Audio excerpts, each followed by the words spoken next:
రెడీయా సంగీత? రెడీ అండి. మీరు అరటికాయ మసాలా కర్రీ. ఓకే, మరి అరటికాయ మసాలా కర్రీ కావాల్సిన పదార్థాలు ఏంటో చూద్దాం. అరటికాయ మసాలా కర్రీ తయారు చేయడానికి కావాల్సిన పదార్థాలు: అరటికాయ 1, టమాటోలు 2, తరిగిన ఉల్లిపాయ 1, పచ్చిమిరపకాయలు 3, అల్లం వెల్లుల్లి పేస్ట్ 1 టీ స్పూన్, ధనియాల పొడి 1 teaspoon, garam masala 1 teaspoon, జీలకర్ర పొడి 1 టీ స్పూన్, ఉప్పు తగినంత, కారం తగినంత, పసుపు చిటికెడు, కొత్తిమీర కొద్దిగా, కరివేపాకు 2 రెమ్మలు, జీడిపప్పు కొద్దిగా, నూనె 3 టేబుల్ స్పూన్లు. ఓకే, మరి కావాల్సిన పదార్థాలన్నీ చూసారు కదా. సంగీత స్టార్ట్ చేద్దామా? ఓకే అండి. ఫస్ట్ పాన్ కొంచెం హీట్ చేయాలండి. చేశాక 2 టేబుల్ స్పూన్ ఆయిల్ వేయాలి.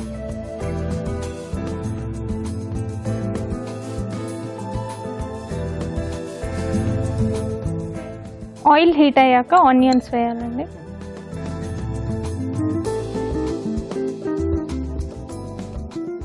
సో మీరు కూడా పోపు ఏం వేయట్లేదు అనమాట? ఇష్టం ఉన్న వాళ్ళు వేసుకోవచ్చండి. ఓకే, మనం కొంచెం మిర్చి వేద్దాం. గార్లిక్ పేస్ట్, నెక్స్ట్ కొంచెం కరివేపాకు. అరటికాయలు ముందు ఉడికించేసి పెట్టాము? ముందే ఉడికించి పెట్టాము. ఓకే, సో దాంట్లో ఏమైనా కొంచెం పసుపు ఉప్పు అట్లా వేస్తారా? ఓకే, సో మసాలా అంటే ఏమైనా పేస్ట్ తీసుకుంటున్నారండి? అవునండి, whole garam masala paste powder. Oh, so only masala powders అన్నమాట. Okay okay. ఇది అయ్యాక అరటికాయ ఇష్టమేనా మీకు? ఇష్టం అండి. అన్ని వెజిటేబుల్స్ ఇష్టమేనా? అన్ని తింటాను. కాకరకాయ తినరా? చూసారా, పసుపు ఎందుకు పాపం కాకరకాయ ఇచ్చేసింది? చేదుగా ఉంటుంది కదా, అందుకే. అప్పుడప్పుడు అన్ని స్వీట్ గా ఉంటేలా అప్పుడప్పుడు చేదు కూడా తినాలి. చూడండి ఇప్పుడు ఆకక్కర అందరికి అన్ని ఇష్టం ఉండదు కదండి. అదే అది అందరికి ఇష్టం ఉండదని మనం అలా ఫిక్స్ అయిపోకూడదు. అందరూ అన్ని తినేవాళ్ళని చూసి మనం కూడా తినాలనుకోవాలి. ఇప్పుడు నేను అన్ని తింటాను, ఇప్పుడు మీరు నన్ను చూసి ఇన్స్పైర్ అవ్వాలన్నమాట. ఇదిగో మన కవిత గారు కూడా అన్ని తింటారంట, అలా అనమాట. అంటే అవన్నీ మనకు ఆరోగ్యానికి మంచిది కదా. Next tomato puree. కాకరకాయ ఇష్టం లేని వాళ్ళు అంటే ఓకే, చాలా మందికి దొండకాయలు బెండకాయలు కూడా ఇష్టం ఉండదు. ఎంత వెరైటీగా ఉంటుందా. ఇక్కడ వాళ్ళు వస్తుంటారు కదా, చెప్తూ ఉంటారు. అంతేలేండి, ఎవరిష్టం వాళ్ళది. ఎందుకంటే మనం వండుకొని తినేటప్పుడు ఆబ్వియస్లీ ఇష్టమైనవే చేసుకొని తింటాం కదా. బట్ మీ బాబుకి అన్ని కొంచెం తినే వయసు వచ్చినప్పటి నుంచి అన్ని అలవాటు చేశారు. యాక్చువల్లీ నాకు కుకింగ్ అంటే చాలా ఇంట్రెస్ట్ అండి. వాడు ఎప్పుడు పెద్దగా అవుతాడా అని నేను మీ ప్రయోగాలన్నీ ఆయన మీద ప్రయోగిద్దామని. యాక్చువల్లీ మా హస్బెండ్ పైన అన్ని ప్రయోగం చేస్తూనే ఉన్నారా? ఎవ్రీడే యూట్యూబ్ లో చూసుకుంటూ చేస్తూనే ఉంటాను. Wow, super. యాక్చువల్లీ మా హస్బెండ్ ఫుడీ అండి, బాగా వెరైటీస్ అవన్నీ ఇష్టంగా తింటారు. సో ఏం పేరు ఇంతకీ మీ బాబు పేరు? రోనిక్ నిహాల్. ఓ నైస్. నెక్స్ట్ అరటికాయ, కొంచెం అరటికాయ ఇది బాగా అయింది.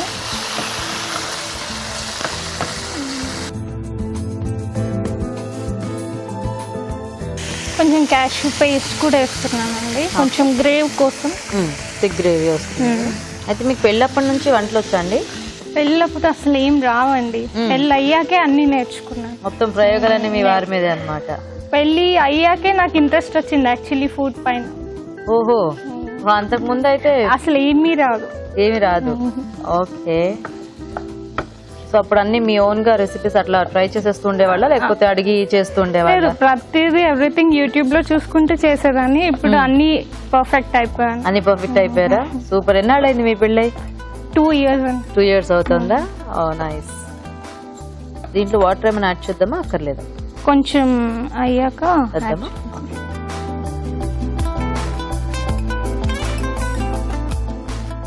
మూత పెడదామా? సాల్ట్ ఏమైనా అది వేస్తాం?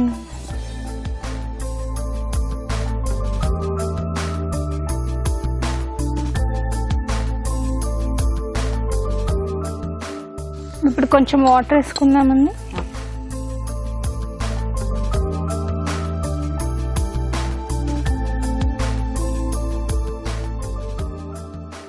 కాసేపు మూత పెడదాం.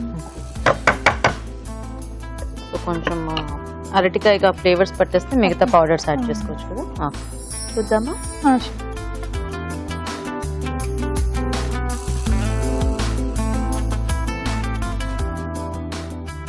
ఇంకొంచెం దగ్గర కావాలండి. ఓకే. కొంచెం జీలకర్ర పొడి వేద్దామండి. ఓకే. ధనియాల పొడి అండి. Whole garam masala powder. Okay. మనం కారపొడి వేసుకోలేదు, వేసుకుంటాం. గుర్తుంది కదా మీకు? అవునండి. ఓకే. సాల్ట్ ఇందాక యాడ్ చేసాం, అది సరిపోతుందా? సరిపోతుంది. ఓకే. కారం పొడి ముందే వేస్తే కొంచెం మాడుద్దండి, అందుకే కొంచెం లాస్ట్. అవును, అంటే కొంతమంది ఏమో ముందే వేసేస్తారు, కొంతమంది ఏమో ఫైనల్ యాక్చువల్లీ కింద మాడిపోద్ది. ఓకే. ఓకే. కొంచెం కారం వేస్తున్నానండి. ఓకే. ఇది థిక్గా కావాలనుకునే వాళ్ళు ఇలా తినేయచ్చండి. ఓకే. కానీ కొంచెం గ్రేవీగా కావాలంటే ఇంకొంచెం వాటర్ యాడ్ చేస్తాం. సో ఇప్పుడు మనం ఎలా ఉంచుదాం, ఇలా ఉంచేద్దామా లేకపోతే కొంచెం లైట్గా వేద్దామా?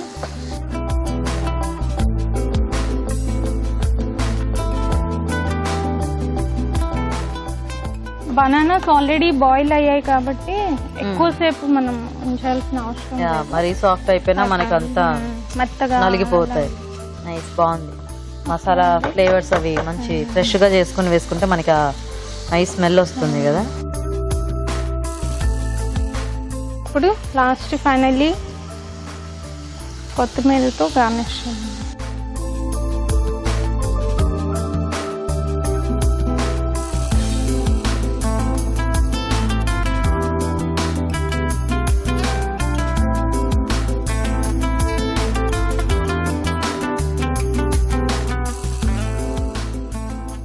అరటికాయ మసాలా కర్రీ తప్పకుండా. ఓకే, మరి వేడివేడిగా అరటికాయ మసాలా కర్రీ కూడా రెడీ అయిపోయింది. టేస్ట్ చూసే ముందు తయారీ విధానం ఇంకోసారి చూద్దాం. అరటికాయ మసాలా కర్రీ తయారు చేసే విధానం: ముందుగా అరటికాయలు తరిగి ఉడికించుంచాలి. టొమాటోలు, జీడిపప్పు విడివిడిగా పేస్ట్ సిద్ధం చేసుకోవాలి. ఒక పాన్ లో నూనె వేసి ఉల్లిపాయ ముక్కలు, తరిగిన పచ్చిమిరపకాయలు, అల్లం వెల్లుల్లి పేస్ట్, కరివేపాకు వేసి వేయించాలి. దీనిలో పసుపు, టొమాటో పేస్ట్, ఉడికించిన అరటికాయ ముక్కలు, జీడిపప్పు పేస్ట్, ఉప్పు వేసి వేగనివ్వాలి. ఆ తర్వాత జీలకర్ర పొడి, ధనియాల పొడి, గరం మసాలా, కారం, కొత్తిమీర వేసి మరి కాస్త ఉడకనివ్వాలి. అంతే, అరటికాయ మసాలా కర్రీ రెడీ.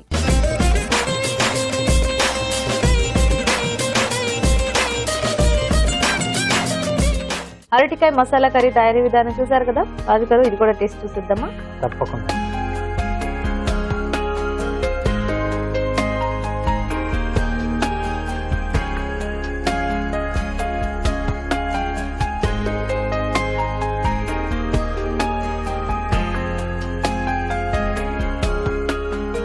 కూడా బాగుంది, కమ్మగా.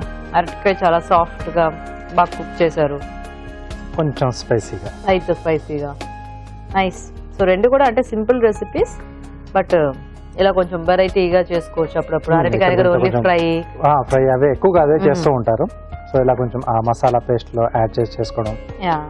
ఆకాకరకాయ ఏంటంటే కొంచెం చాలా మంది అంటే కొంచెం మసాలా చేసుకుంటారు, కొంచెం గుత్తిగా కూడా చేసుకుంటారు, కొంచెం లేతకాయలు ఫ్రై చేసేస్తూ ఉంటారు. ఎస్. సో రెండితో కూడా ఇద్దరు బాగా చేశారండి. రెండు ఐటమ్స్ కూడా చాలా బాగున్నాయి.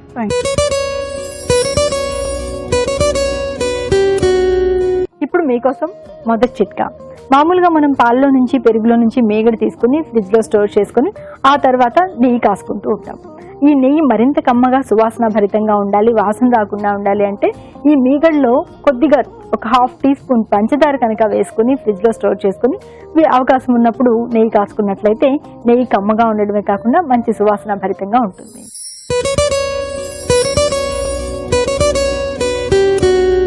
ఇప్పుడు మీకోసం ఇంకో చిట్కా. కొంతమందికి ఏం తిన్నా పడదు, కడుపు ఉబ్బరంగా అనిపిస్తుంది, అజీర్తిగా ఉంటుంది, పుల్లటి తేన్పులు వస్తూ ఉంటాయి. ఇలాంటప్పుడు ఉపశమనం కోసం బచ్చలి కూర కానీ, క్యారెట్ కానీ, తోటకూర కానీ, నారింజ ఇలాంటివి రసంలాగా చేసుకుని తీసుకుంటూ ఉన్నట్లయితే ఈ అజీర్తి బాధల నుంచి త్వరగా రిలీఫ్ దొరుకుతుంది.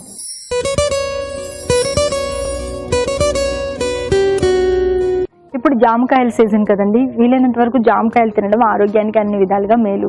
బాగా మెత్తబడిన జామ పండు తీసుకున్నాం అనుకోండి, అజీర్తి బాధలు తగ్గుతాయి, ఆకలి బాగా వేస్తుంది. అలాగే జామ పండులో విటమిన్ సి ఉండడం వల్ల మన శరీరంలో రోగనిరోధక శక్తి కూడా పెరుగుతుంది.